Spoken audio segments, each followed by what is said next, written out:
Right now, we're going to welcome our next live guest. We've got Finch Fulton with us, who is the Vice President of Policy and Strategy over at Locomation. Finch, thank you guys for being here. We appreciate y'all coming on the show this morning. Yeah, thanks for having us. So you guys are fresh off of a visit from the National Transportation Safety Board. They came and checked out the technology, checked out the trucking convoys you guys have going on there. Tell us a little bit about the visit. Yeah, well, often when government agencies come to visit, you don't kiss and tell. You're not really supposed to publicize about their visit and everything.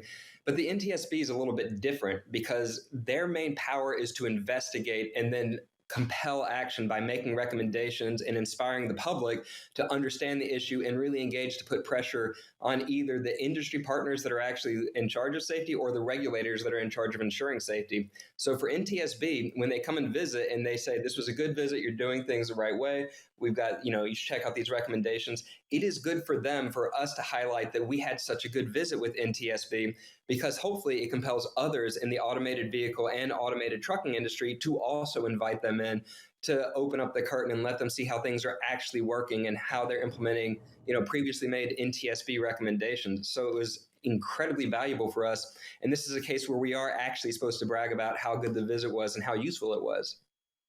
And Finch, one of the things I love about Locomation is that you guys are always kind of setting the tone and really being forerunners in this space. With this visit, were there any chances that maybe you're setting an industry standard for how some of these operations should be done?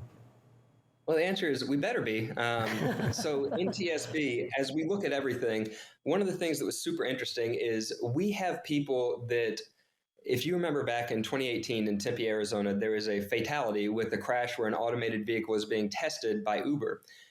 Some of the people on our team are the people that, joined Uber and helped implement a safety management system there that ultimately has been used and evolved over time. And that's fundamentally how our system's being built from the ground up. And so for the NTSB to say, here is an issue that happened, they have a saying, from tragedy, we draw knowledge to improve safety for all. Well, we've had a tragedy. We sure as heck better be using the knowledge gained from that to ensure safety for all road users and for all of the participants in this industry space. So, we showed them our AV truck technology. We discussed driver training, software engineering, and our safety management system and how we're implementing all these things. And they asked a lot of questions, which is actually terrific. It was a great give and take. There's a lot of things, areas of expertise that they've looked at around aviation or even fatigue management for truck drivers, things like that, that it's a whole just realm of understanding of these safety critical issues that they've been, that they've earned knowledge over time. And by asking the right questions and bringing us two different recommendations that they've got in the past, we're able to go deeper and further develop our safety management system to ensure that we're incorporating all of the different pieces of the operations, not just our autonomous system itself. So, the continued discussion and collaboration are incredibly valuable. But everyone in the industry, for a group that, talks about safety so much, the fact that we don't have 100% participation in proactive engagement with NTSB, we've got some engagement from others that have already made mistakes, but the proactive engagement before something happens to incorporate all of the lessons learned that have been learned the hard way, that needs to be happening now. And so we got to get to 100% participation among AV truck companies today. Go ahead and invite NTSB in, bring them in, let them ask questions. They're good questions. We as an industry do have to be setting that mark for collaboration, for information sharing with NTSB, so that we can all raise the bar together on safety industry-wide to improve outcomes for all road users. It's critical for the future. There's the live together or die alone. We better be living together and improving safety for everybody. One of the other key things that the NTSB does when they go to visits like this is they publicize their information eventually for public perception as well, which is really, really important when we talk about AV acceptance. A lot of the general public is still rightly hesitant to know that there might be a self-driving truck without a driver in it right next to them on the highway. And a lot of that fear comes because it is the unknown. They're not sure about the full technology. They don't know this actual safety standards, et cetera, et cetera. But coming out of NTSB reports like this, the general public has at least a little bit of trust in the NTSB because they've been around for forever. So it's important that they publicize these findings for the public to read them. Can you talk a little bit about how having that partnership between these government agencies helps feed into Locomation's goal about getting that public acceptance and about getting the general driver to understand, you're not really in any extreme danger with an autonomous truck next to you. Yeah.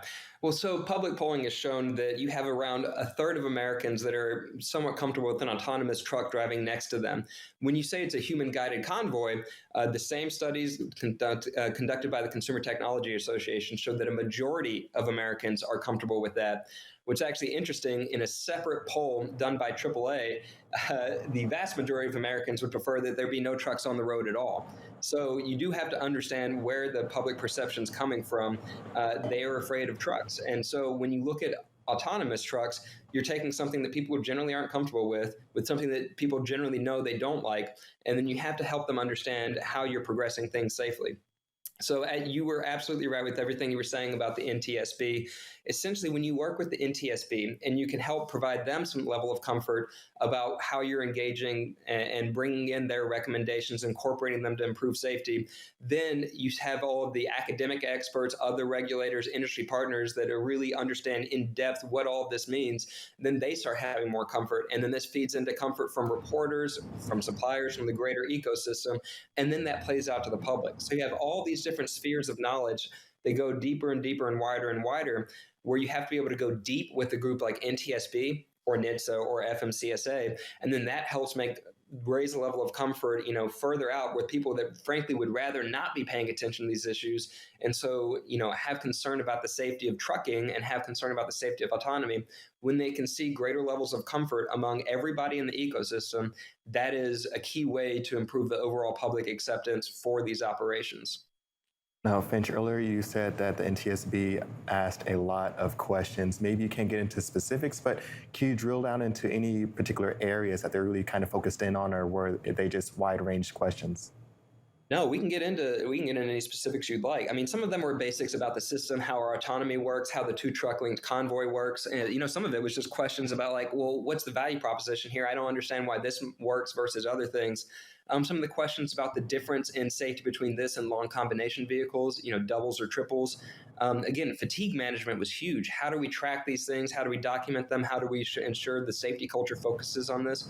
And these are lessons learned, again, from aviation, but also, if you remember, a big point of emphasis was the Walmart crash of a few years ago, the one that Tracy Morgan was in.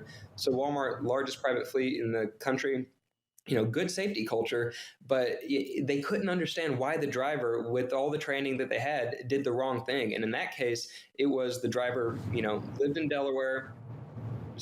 Georgia, worked in Delaware, drove home in a weekend to go to his kid's birthday, drove back that same weekend and went back on the job on Monday morning without sleeping. And that was a key cause of the crash.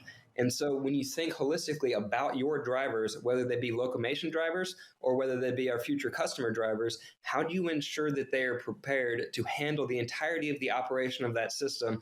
How do you ensure you're managing for fatigue? How do you ensure that you're capturing all this information? How do you ensure that they feel empowered to say no? If they haven't gotten the sleep they need and they need to not work, you have to make sure that they're ready to say, even if they're a brand new employee, no, I can't do this today. And so thinking through holistically, all the different pieces of safety culture, this was a key thing they hit on because it focused on an area that, there's a lot of lessons learned that you can pull. And so, again, we talked, there was, dozens and dozens of questions. They were there all day. But like, this was a key thing that stuck out to me.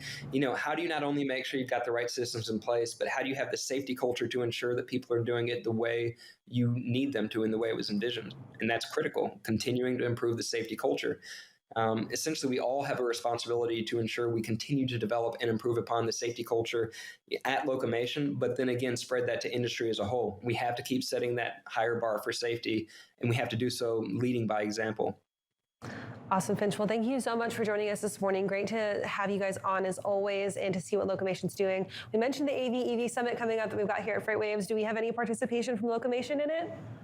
I'll be there. I'm excited about it. Awesome. Wouldn't miss it. We'll talk to you again soon then. Thank you for being on once again. Right now, we're going to head over to Sydney Edwards for a look at our top stories on FreightWaves.com.